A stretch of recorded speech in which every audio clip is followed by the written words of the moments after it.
In this video, you will learn what willpower really is, why most men struggle with it, why women instinctively value men with strong willpower, a simple step-by-step system to build strong willpower, and how to showcase it. Stay tuned till the end of this video. My name is Raghav. This is my channel where I share problems most men struggle with and the solutions that I've found for these specific problems by fixing them in my own life. And today we will be diving into part 4 of my Become More Attractive series, which is about improving your willpower and why. The primary problem that I'm trying to solve with this video is that most men do not have willpower, and the reason why we lack willpower is because we do not have an understanding as to what willpower actually is, how it works, and how to build it. So as a result of this, we all end up leading an extremely mediocre life. So let's understand what willpower actually is. By definition, willpower is one's ability to control his own thoughts, emotions, actions in order to pursue a long-term goals. For example, this can be you studying when you actually want to just doom scroll, you going to the gym when you feel lazy, or being calm when you just want to lose your temper at the person in front of you. I want to spend some time to help you understand how fundamental willpower is in a man's life. Let's say you want to have a strong, successful career. Then you need to have a strong stack of competent skill set. And the only way that you can build it and hone this is by working on a series of different tasks for a long period of time, which will eventually get you good at it. Let's say you want to have a good physique. The same thing is applicable here as well. The only way for you to get it is by working out for a long period of time. Everyone talks about lots of different secrets for success, but one thing everyone fails to address is the time that is needed to earn it and the consistency that is needed in that duration of time. The only thing that can influence this is your willpower. So let's look at it this way. If you want to do anything right and succeed in it, then you will have to do it for a very long period of time. And the only way that you can do this is by exercising your willpower. What separates average men from great men is long-term consistency.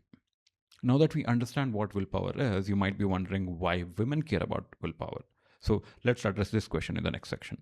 Anyone can maintain a diet and cut out sugar for a week. Anyone can control their emotions and not lose their temper for a little while. Anyone can be an active listener for a day or two. But this is not how a healthy relationship is built, nor how a happy household is built. And women know this instinctively, and hence they are looking for men who display this in their character. Willpower also influences your happiness because, contrary to popular belief, happiness is a byproduct of hard work. And the direct benefits that women reap by being with a man with high willpower are endless. Just to list out a few, men with high willpower are less likely to flirt or cheat, more reliable, honest, and dependable, more committed in relationships. They're also more comfortable with intimacy, more emotionally aware, and caring. And the long-term benefits are that men with high willpower, they drive more safely, they take fewer reckless risks, commit fewer crimes, are less likely to end up dead or in jail. And this is extremely important for women because this makes them feel physically safer.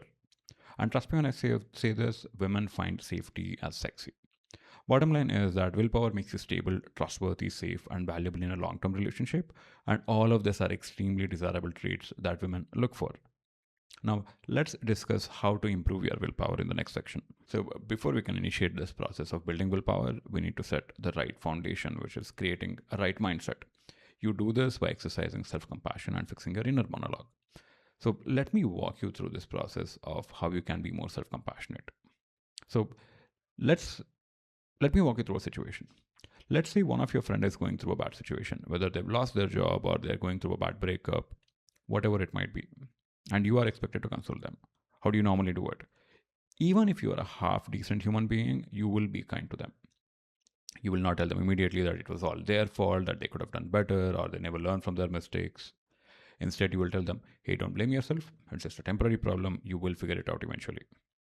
Now, my question is, why can't we do this to ourselves? Because if it was you who had made all of these mistakes, whatever it might be, you will be so hard on yourself for no reason. And you would be your own bully. You will tell yourself that it was all my mistake. I should have seen it coming. I don't think I'll ever be good enough. And here is the kicker. Deep down, you know you're being a little too hard on yourself, and yet you do it time and time again. So you really need to change this if you're going to work on improving your willpower. And to do this, you do this by simply being your own friend and by showing yourself some self-compassion. So let me walk you through how you can actively exercise self-compassion, which is by fixing your inner critical voice. As mentioned before, how you treat yourself primarily manifests itself in how you talk to yourself. And this is what I want you to do. I want you to actively engage in being your inner critic's devil's advocate, which means I want you to pick apart these accusations that your inner critic is making and be objective about it. Let's say you hear yourself saying that I ruin everything, that I can never get anything right. So, this is what I want you to do. I want you to stop and ask yourself, is this right? And take your time, sift through your memory, and you will realize that you're not that bad. You don't always ruin everything, you do get things right. Or you will realize that the mistake which you made isn't really that big. So now that we've fixed your headspace, let's work on actively improving your willpower, which we will deal with in the next section. So this process involves you pursuing a goal through series of steps.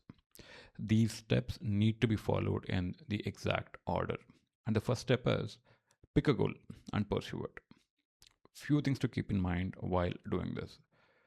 Set a single goal. Just pick one single objective. It can be anything. Don't go around picking 10 different things and trying to achieve all of them. 10 goals are a wish list and not an objective. Second thing is keep it realistic. Pick the goal that is tangible. Keep it reasonable. You can't pick a goal like I'll become the richest person in the world, or it can't be like I'll get ripped, or it can't be like I'll become an intelligent person. Such goals are too vague, generic, and intangible. Better goals can be I want to make more money, I want to lose some weight. These kinds of goals translate better into smaller, more achievable micro goals. And the next one is keep it specific. Now, at this point of time, the goal that you have in your hand is more of a direction and not of an actual goal. So, to turn this into an actual goal, add specifics. In the previous steps, you might have had a goal like I want to lose some weight. Now, translate that to how much weight you actually want to lose. Or if you had a goal like I want to get fitter, translate into the number of push ups or pull ups or squats that you want to do. So, now that we have a goal in our hand, we need to add a timeline. So, when it comes to adding a timeline, you can't be too vague or generic. You need to be specific and realistic. If you had the goal of losing 5 kgs, now you need to figure out by when. Is it 5 kgs in 1 month, 2 months, or 3 months? Be reasonable, realistic, while simultaneously exercising self-compassion. If you had picked the time frame as 5 kgs in 1 month, then that is going to make this entire process as a grueling punishment. So exercise self-compassion and pick a time frame which you think is reasonable. Maybe 3 months, where you will not feel like you want to quit this journey every second while pursuing this goal. So let's move on to the next one, which is turning this goal and time frame into a habit. So now our objective is to convert these small actionable steps which you can implement in your everyday life consistently. For example, let's take the goal of losing 5 kgs in 3 months.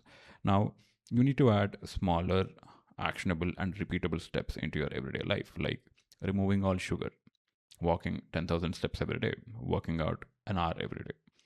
This is where you will start exercising willpower, and it is relatively easier for you to exercise it because you have a vision and you aim to be consistent with the smaller, actionable micro goals every day. So now moving on to the next one, which is to celebrate these micro wins. So we need to learn to celebrate micro wins, and the keyword here is micro. Every step along this direction is a victory in and of itself, but we need to define what a micro win is. So let's say, for example, we're going to take losing 5 kgs. Losing the first half a kg is a micro win. Not having sugar or junk for the first day is a micro win. Now, let's take getting fit as an example. Walking into the gym for the first time, it's a micro win. The first bench press with just the bar and no weights is a micro win. And the first time you graduate from doing a knee push-up to an actual push-up is a micro win. Again, make sure that you exercise self-compassion when deciding these micro wins. Don't be too hard on yourself. Don't diminish these achievements, because that is exactly what they are.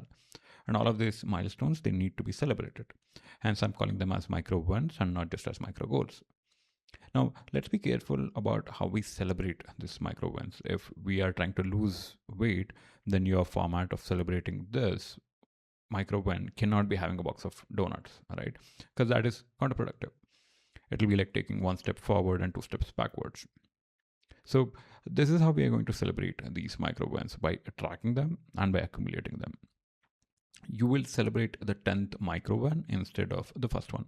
So your format of celebration or rewarding cannot be something which is counterproductive, which cannot hinder the progress that you've already made, like having a box of donuts, or something which is addictive, like going on a week-long binge drinking session. It can definitely be materialistic, like buying yourself something nice, or it can be something like taking a day off and resting. So now, moving on to the last one, but definitely one of the most important section of this video, which is forgiving yourself when you mess up. This entire section primarily revolves around self-compassion and the inevitable mess up that will happen. If you've ever tried to pursue anything in your life, then you will know that you will fail and you will not get it right the first time. So accept the fact that you will mess up somewhere along the way, and when that happens, don't beat yourself up. Instead, forgive yourself, get back on the horse, and go about your day. Most of us give up the moment we face our first failures. So don't let that happen to you. Whatever your goal is, know that you will fail. Know that it is part of the process. So you need to be a good friend to yourself and don't beat yourself up. Instead, focus on the goal and the process. Now that we figured out how to develop your willpower, let's discuss how can you display it. There are 4 major ways to display strong willpower, and they are health, grooming, general cleanliness, and no addictions. Let me walk you through this one by one. So the first one is health. Your physical health has to be one of the most powerful indicator of willpower, because you can only get this by exercising willpower in 2 different formats. The first one being exercising willpower to not eat junk food, and the second one is to exercise willpower to actually work out every day. It is generally assumed that slim people have more willpower than people who are fat, and this is definitely true to some extent. So control your eating, work out more often. I discussed this in detail in one of my earlier videos. Feel free to take a look at this. So on to the next one, which is grooming. Keeping yourself groomed and presentable is a byproduct of willpower and consistency. If you notice, this is one of the standards used in all militaries to instill discipline. The standards of grooming might be different from one military to the other, but they all have some or the other formats of grooming standards. And the reason is quite simple. For you to be presentable, you need discipline, and discipline stems out of willpower. So take regular showers, cut your nails, get regular haircuts, keep your beard trimmed and shaved. So moving on to the next one, which is general cleanliness. So general cleanliness works on the similar principles as grooming. Where grooming is keeping yourself clean, general cleanliness is keeping your surroundings clean. The same tactic is used across militaries to maintain discipline. So keep the place that you claim as your own clean. This can be your car, the interior and exterior of your car, your bedroom, and your bathroom. If you have an entire house for yourself, then you need to keep the entire house clean. The same thing is applicable for your workplace. Keep your desk clean. The point here is you shouldn't feel an ounce of hesitation bringing a girl over to your place anytime without a heads up.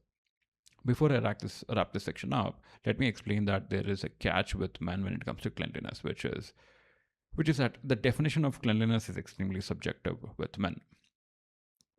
Most men do not have a problem with a pile of dirty laundry or dishes. If this is you, then I have a quick exercise for you. Take a couple of photos of your house, post them on social media, and let the comments flow through.